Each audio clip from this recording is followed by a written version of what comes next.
Welcome to this episode of the Angry Beekeeper. It is Monday, July the 12th, and because of the weather, we're going to go inside and talk about my fame.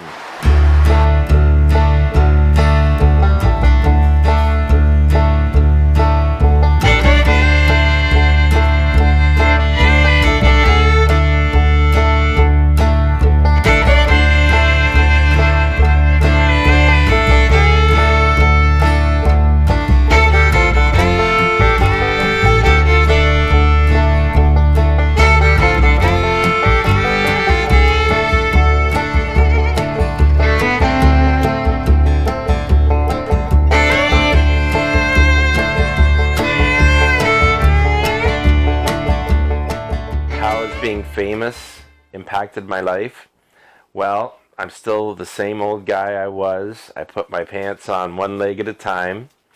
Something that was awesome, I was recognized at the gas station up the road when I was with my daughter Clara. She thought that was pretty amazing. So yeah, so far it's been good. The nice thing is, though, I've been able to not have my head swell, and you know, when a lot of people become famous, they kind of become an a-hole. I have avoided that. How did I get into beekeeping? Well, many years ago, I drove truck all over Western Canada delivering explosives. I did ice road trucking. I had a lot of adventures. It was a lot of fun. Eventually, the economy went for a downturn, and I found myself laid off, and I got a job with a commercial beekeeper. And I just thought it was fascinating, and I became enthralled with bees, and the rest is history. The biggest beekeeping hack that I have seen is be Ukrainian. Ukrainians are the best beekeepers I've ever met. I think it's part of their culture. I'm sure that back in the Ukraine, everybody has a beehive. Ukrainians just make the best beekeepers that I have ever met. How can you be successful in beekeeping? If you want to be successful in beekeeping, you've got to really want it. Let me tell you a little story. Once upon a time, there was a young man, and he wanted the success that the old man had. So the young man asked the old man, "How can I be successful like you? How can I have what you have?"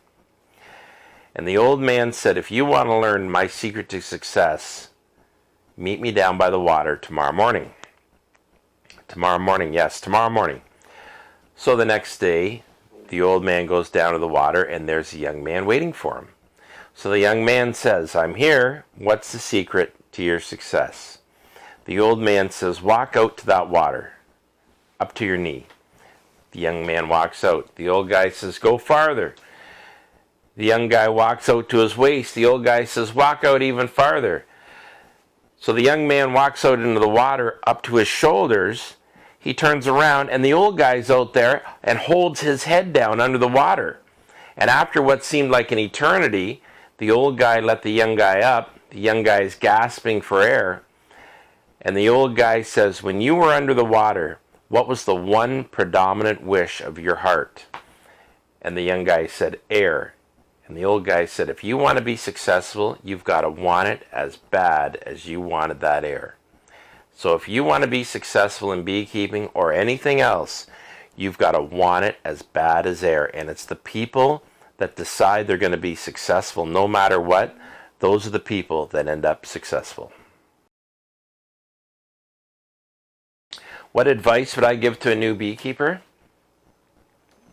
My advice to a new beekeeper would be find some old angry guy just like myself who has been successful at bees. Not some poser that has one or two hives and thinks he wrote the book on beekeeping. Stay away from that guy because he doesn't know anything. Okay?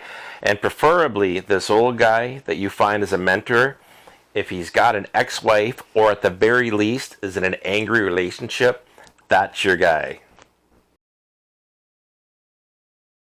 I would never take advice from someone on Facebook or someone in a YouTube channel because I truly believe, and I've said it before, the internet has killed more bees than the weather and voramites combined. The stuff you see on the internet is absolute garbage. What about this show? This show is your go-to for advice. I hope you've enjoyed this episode of the Angry Beekeeper. Our motto, I take care of the bees take care of me. Like, share, and subscribe, or it'll make me angry. Thank you.